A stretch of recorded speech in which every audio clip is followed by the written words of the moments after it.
L'Afrique se réveille et le monde tremble. Ici, on ne ment pas, on ne prie pas, on se bat. Leaders révolutionnaires, secrets d'empires coloniaux et vérités qui dérangent.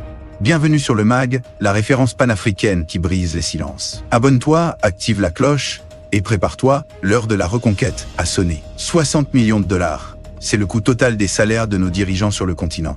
Un montant qui interpelle, surtout quand certains, à l'image du capitaine Traoré, refusent des salaires exorbitants, estimant qu'ils dépassent leurs besoins et révélant ainsi une liste des émoluments de nos présidents. Frères et sœurs africains, que pensez-vous d'un tel leadership, soucieux du bien commun? Souhaiteriez-vous un tel dirigeant à la tête de votre nation? Partagez vos réflexions dans l'espace de discussion. Parcourons notre Afrique, terre de diversité et de contraste. Découvrons les lieux de vie de nos dirigeants, et oui, leurs revenus. En Afrique du Nord, l'Algérie, bordée par la Méditerranée et s'étendant au Sahara, a vu Abdelmajid Tebboune prendre les rênes en 2019.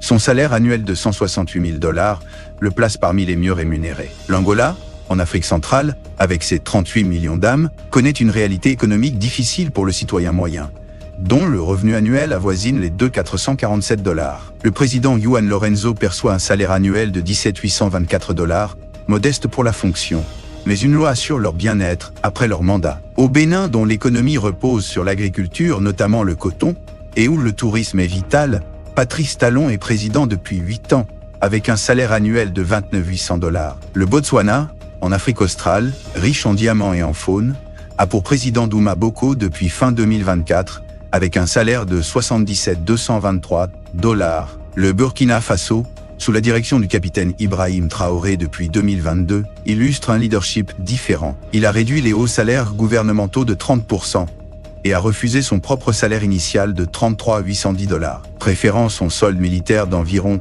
10 000 dollars par an. Le Burundi, nation est-africaine parmi les plus modestes, voit son président percevoir 37 400 dollars par an, un montant réévalué annuellement. Le Cap-Vert, petit archipel atlantique, a pour président José Maria Neves, dont le salaire annuel est de 20 380 dollars, en adéquation avec la taille et l'économie du pays. Au Cameroun, Paul Biya règne depuis plus de 4 décennies, avec un salaire annuel considérable de 620 976 dollars, le plaçant parmi les dirigeants les mieux payés du continent.